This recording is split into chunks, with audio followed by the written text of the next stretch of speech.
Congreso Nacional de Actividades Espaciales 2020, Agencia Espacial Mexicana. El título de este proyecto es Desarrollo de un prototipo CubeSat 1U mediante metodologías de competencias internacionales tipo CANSAT. Mi nombre es Asael Hernández Urrutia, estudiante de la Facultad de Ingeniería de la UNAM. En esta primera diapositiva me gustaría empezar con esta imagen, ya que en la Facultad de Ingeniería se formó un equipo llamado CANSAT Siqueiros por estudiantes de la misma facultad de diferentes carreras. Durante los años 2017 y 2018 participamos en la CANSAT Competition. Es una competencia organizada por la American Astronautical Society y otras asociaciones aeroespaciales de Estados Unidos en la Universidad de Tarleton, en Texas, Estados Unidos. Después de participar en esta competencia, nosotros nos pusimos a investigar más a fondo sobre el desarrollo espacial en México. Nos dimos cuenta que en realidad hay muy poco desarrollo en este sector y a veces los diseños e investigación que hace muy pocas veces se materializan. También vimos la necesidad de que el Estado, la industria y las instituciones educativas trabajen de manera conjunta para consolidar este sector. Por lo tanto, el propósito de este proyecto es desarrollar el prototipo de un satélite tipo CubeSat 1U con base en la experiencia adquirida en las competiciones. La competición se dividía en diferentes partes. La primera era la misión y los requerimientos. La misión es lo que se deseaba lograr y los requerimientos eran requerimientos específicos sobre el dispositivo que se iba a desarrollar. La revisión preliminar del diseño o PDR se refiere a la fase donde se empieza a investigar todos los conceptos que nos van a llevar a la solución del problema o a la realización de la misión. Durante la revisión crítica del diseño o el CDR, todos los conceptos ya investigados se materializan en un prototipo. Después de este prototipo, se somete a pruebas para verificar su funcionamiento y posteriormente es el lanzamiento, que es el día donde se realiza la misión. Y por último tenemos la revisión postvuelo, que es donde se analizan todos los datos, lo que funcionó, lo que no funcionó y los métodos de corrección para futuros proyectos. Para esto es importante describir un poco qué es un CubeSat. Un CubeSat es un tipo de satélite pequeño con unas dimensiones muy chicas, que es 10 por 10 por 10 centímetros en forma de un cubo. Tiene una masa máxima de 1.33 kilogramos, puede ser de una unidad, de 2 unidades, hasta 12 unidades. Este tipo de satélites es muy utilizado por universidades, investigadores, agencias espaciales, gobiernos y algunas empresas, ya que ofrecen una vía rápida y más económica para una amplia gama de actividades espaciales.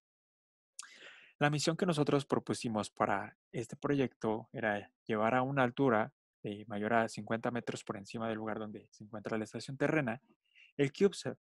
También este dispositivo tenía que comenzar a transmitir información de sensores en su interior y también tomar fotografías. Estos datos posteriormente serían guardados para su análisis.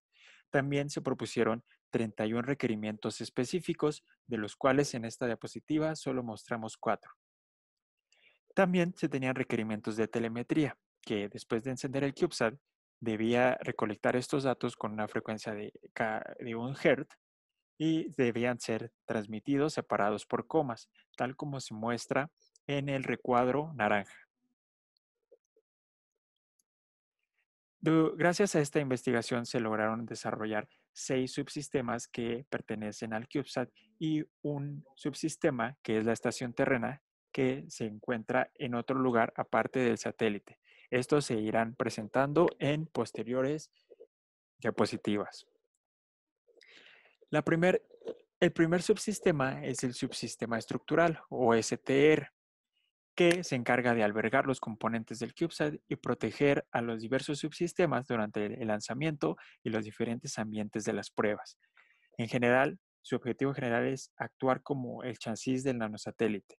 Para esto se hizo el diseño en CAD, también se le realizó algunas simulaciones por análisis de elemento finito para asegurarnos de que la estructura soportara las pruebas que se mencionarán más adelante. La carga útil es el elemento más importante de la misión. En este caso se componía de diversos sensores y una cámara fotográfica.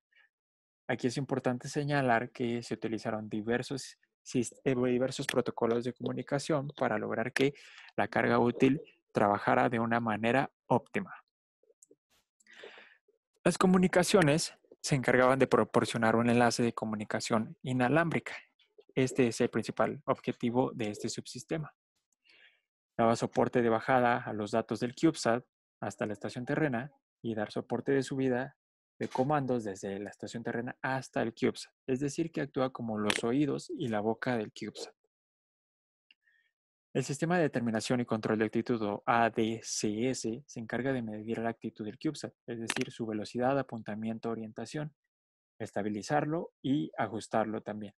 Este fue el subsistema más caro que diseñamos y también el más grande. Por lo tanto, tuvimos que prescindir de alguno de sus elementos. Al final solamente utilizamos un acelerómetro y un giroscopio para medir la inclinación que tenía el CubeSat. Este subsistema iba conectado directamente con el subsistema de manejo de datos. El comando y manejo de información se encarga de procesar la telemetría y la información de comandos, programar las tareas y procesos dentro del CubeSat y comunicarse en el resto de los subsistemas y proporcionar control. Para este caso utilizamos una arquitectura centralizada donde este subsistema interactuaba con todos los demás subsistemas del CubeSat, el payload, el subsistema de comunicaciones, el subsistema eléctrico de potencia y el subsistema de determinación y control de actitud. El sistema eléctrico de potencia se encarga de recolectar y almacenar la energía de las fuentes disponibles, genera potencia eléctrica para los subsistemas del CubeSat y actúa como el tanque de combustible para el proyecto. En general, utilizamos paneles solares para obtener la energía del sol y transformarla en energía eléctrica. Utilizamos convertidores DC para regular el voltaje dentro del sistema. Utilizamos un cargador para la batería Li-ion y un sensor de voltaje y corriente. De aquí se alimentaba el resto de subsistemas del CubeSat. La estación terrena se encarga de dar soporte al segmento espacial y también transmite a los usuarios los datos de la misión que se van generando gracias al CubeSat. Para este subsistema utilizamos un módulo de radiofrecuencia, una XBee, que se encargaba de obtener la información que mandaba el CubeSat y posteriormente, por una interfaz gráfica desarrollada y programada en la computadora, se iban mostrando cada uno de los datos que obteníamos del CubeSat, como se muestra en la imagen inferior. En la parte de la manufactura, una vez que ya se había terminado todo el diseño de los subsistemas y del CubeSat, se obtuvieron 5 placas electrónicas, se diseñaron y se manufacturaron. Posteriormente, se soldaron los componentes a estas y se probó el funcionamiento. También se imprimió en 3D la estructura del CubeSat que posteriormente se ensambló con tornillería. Una vez que teníamos todos los componentes funcionando y todos los subsistemas, y teníamos, por supuesto, de antemano el diseño del CAD, pudimos ir ensamblando cada una de las partes, los paneles solares, las placas y la estructura. Se sometió al CubeSat a 3 pruebas. La primera fue la prueba de caída, la segunda la prueba térmica y la prueba de vibración. La prueba de caída consistía en sujetar al CubeSat con 4 cordones de 60 centímetros de largo y dejarlo caer. La prueba térmica era elevar la temperatura del CubeSat hasta 55 grados y ver que todavía estuviera transmitiendo información y que la estructura no se dañara. La prueba de vibración consistió en someterlo a vibraciones y ver cómo se comportaba el CubeSat y verificar que su estructura estuviera bien ensamblada. Estas pruebas se pensaba en un principio hacerlas en los laboratorios de la facultad, pero por la pandemia no pudo ser de esta manera, así que se tuvo que improvisar utilizando este tipo de equipos como el horno de una cocina y la lavadora. Al final, después de estas 3 pruebas, se verificó el funcionamiento óptimo del CubeSat, el cual fue exitoso. Después de esto y verificar el funcionamiento, junto con la interfaz gráfica, las comunicaciones y todos los elementos, se procedió al lanzamiento, que es el día que se ejecuta la misión. No se pudo lograr llevar a un edificio ni por un dron, pero se llevó a una calle inclinada, una subida, para verificar que el CubeSat estuviera mandando los datos correctos en cuanto a la altura. Por aquí también se tuvo que improvisar un poquito a causa de la pandemia. Después de la ejecución de la misión se obtuvieron las fotografías que se tomó durante el proceso de la misión, los datos obtenidos en la interfaz gráfica de usuario para poderlos también procesar individualmente y obtener algunas gráficas. También se pudo obtener la ubicación del CubeSat a lo largo eh, de, la, de la ejecución de la misión. Por último, empezando a concluir, siempre se trabajó en base a los requerimientos. Es vital que todo lo que se diseñe cumple con algún requerimiento. Durante el PDR se cumplieron 8 requerimientos, 16 requerimientos eran parcialmente cumplidos y habían 6 requerimientos sin cumplir. Después del CDR se cumplieron 30 requerimientos y solamente un requerimiento no se cumplió. El calendario y la planeación son cosas muy importantes ya que nos permite ver cómo se va avanzando a través del proyecto. El primer calendario del lado izquierdo fue el que se hizo a un principio. Se tenía pensado que el proyecto terminara el 27 de marzo. En el lado derecho tenemos el calendario final, donde ya se refleja cómo se fue desarrollando el proyecto.